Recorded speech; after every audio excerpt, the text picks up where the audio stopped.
வணக்கம் நண்பர்களே. இப்போ நம்ம என்ன பார்க்க போகிறோம்னு பார்த்தீங்கன்னா, கரை டைட்டில் டீசர் தான் பார்க்க போகிறோம். நம்ம தனுஷ் அவங்களுடைய மூவி. டிரெக்டர் யாருன்னு பார்த்தீங்கன்னா, போர் தொழில்னு சொல்லிட்டு ஒரு சரியான ஒரு படத்தை கொடுத்த விக்னேஷ் ராஜா. அவருடைய ஸ்டோரி ரைட்டிங் தான். அவர் தான் இந்த படத்துக்கு டைரக்டர். நம்ம ஜிவி சார் தான் மியூசிக் பண்ணுறாரு. தனுஷ் சாருடைய என்ட்ரி எல்லாமே ரொம்ப ரொம்ப நல்லாயிருக்கு. பிஜிஎம் ரொம்ப ரொம்ப தரமாக இருக்குது. எனக்கு இந்த டைட்டில் டீசரை பார்க்கும்போது சாணி காகிதம்ன்ற ஒரு படம் தான் ஞாபகம் வந்தது. ஏன்னா கிட்டத்தட்ட அந்த ஒரு சாயலில் தான் இந்த படத்தை உடைய டைட்டில் டீசரை காட்டின மாதிரி எனக்கு ஃபீல் ஆச்சு. அதுக்கப்புறம் அசுரன், கேப்டன் மில்லர் இந்த மாதிரி ஏதோ ஒரு அந்த சாயலில் இருக்க மாதிரியே தோணுச்சு. நல்லாயிருக்கு. பிஜிஎம் எல்லாமே ரொம்ப நல்லாயிருக்கு. தனுஷ் சார் என்ட்ரி எல்லாமே ரொம்ப நல்லாயிருக்கு. இந்த படம் ஏதோ சரியாக செய்யும்னு நினைக்கிறேன். போர் தொழிலே எப்படி இருக்குன்றது எல்லாருக்கும் தெரியும். ஏன்னா ஒரு பயங்கரமான ஒரு ஸ்டோரி அது.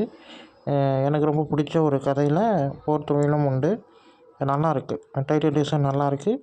இந்த வீடியோ பிடிச்சிருந்தா லைக் பண்ணுங்கள், ஷேர் பண்ணுங்கள், மறக்காமல் சேனலை சப்ஸ்கிரைப் பண்ணுங்கள். இந்த மோட்டிவேஷன் பண்ணுங்கள். பாய்.